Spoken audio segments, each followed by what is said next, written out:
thing I'm going to check is my brakes. Now, I've got 3 brakes on this machine, okay? I've got the hand brake, or the parking brake, whatever you like to call it. I've got a standard service brake, okay? And I've got a inching pedal, or an inch brake. Okay, so to check the handbrake on this particular model, first of all, it's on, and I'm going to leave it there, okay? I'm just going to put my foot on the service brake here, put it in gear, and I can just hear it went into gear, and I should be able to just get a little shot, and the handbrake holds. I'll do the same thing in reverse, and there we go. That's all I need to know. Okay, I know that my park brake is holding the machine. Okay, now I'm going to check my other brakes, okay? I'm going to take the handbrake off. I'm going to check my service brake here. That's this one right here, the middle one. That works just like the brake on your car, okay? So I'm going to put it in gear, right? Go forward a bit, apply the brake, nice and smooth. It stops me very easily. Check behind, I'm going to back up, and there we go. Now, this pedal is called the inch brake. Now, it's different than the service brake in that, see, when you put this brake on, well, let me demonstrate.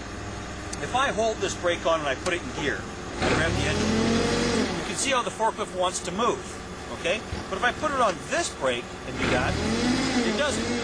Now, why that is because this inch pedal not only applies the brake, but also puts the machine in neutral, even though it's still in gear up here at the stick, on the column. It's still in forward, and that's going to help me when I'm picking up loads and I want to get my mast up. You see, look how slow the mast goes up with the engine idling.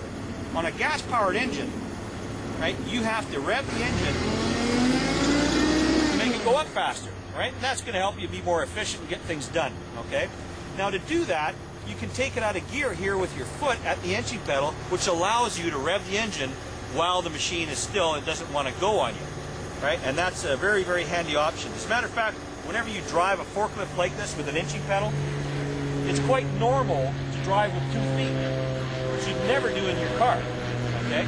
So don't feel too badly if you're driving with 2 feet. You should be, all right? So we're going to let the mast down again here. I'm just going to check the inching function. So, right, it doesn't go, and I can take it off and apply the brakes there as well. Same thing in reverse. Okay, then I'm happy with my brakes. So, the hand brake, service brake, inching brake, or inch pedal. All right. The last thing I'm going to do for my pre-use inspection is check my steering. So once again, I'm going to want to go through the entire range of motion, and I'm going to move the truck slightly. It's a little easier on the mechanism moving it than staying still.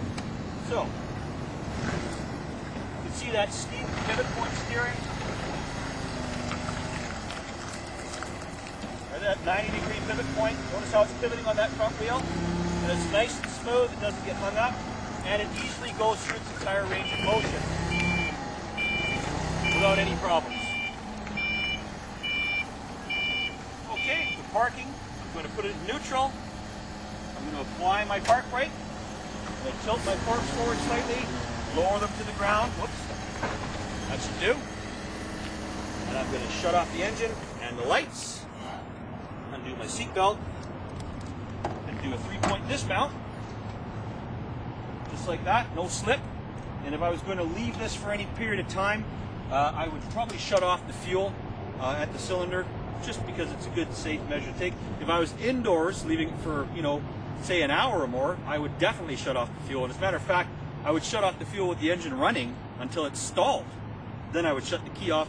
And depending on what the rules are on my plant, I may just take those keys with me just in case, someone unauthorized jumps on the machine and wants to take it for a spin. We don't want that happening. And that would pretty much wrap it up. So you just do a walk around. You're looking for obvious items, loose, missing, broken parts. You're looking for leaks out of the hydraulics, coolant, oil, any other fluids that might be in your particular machine. And of course, you're going to check all your powered systems to make sure everything works, and you're good to go. That took us, better part of a half an hour. Normally, when you do this day by day, this is going to take you maybe 5 minutes, if that, right? You'll get used to it. It'll just flow. You fill out a form, it's done. And, you're safe, everyone around you safe, and everything's good, and you're in compliance.